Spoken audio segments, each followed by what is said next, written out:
I am listening to nearly 100 albums from the year 1955, and I just finished listening to Charles Mingus and Thad Jones with Jazz Collaborations Volume 1, released on debut.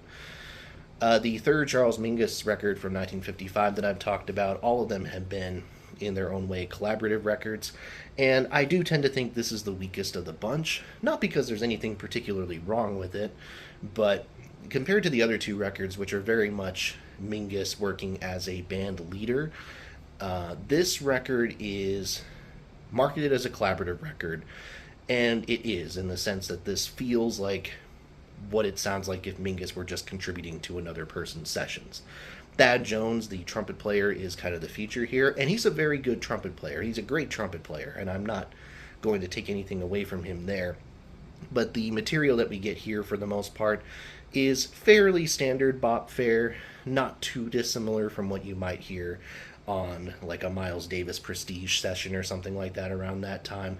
This is a smaller ensemble for sure, and there's still some really good players. Max Roach on the drums here, which is cool.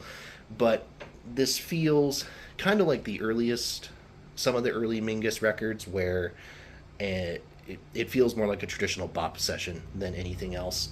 And it's difficult because you know that if you know how Mingus's career evolves, you know that the next record that he puts out is going to be one of his all-time greats.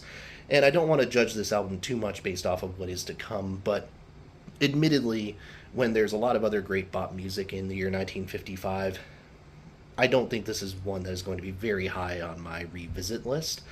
Certainly, again, if you're a Mingus completionist, go ahead and check it out. But there's better bop music from this era, I think. Better bop music that involves all of these players, if I'm being transparent.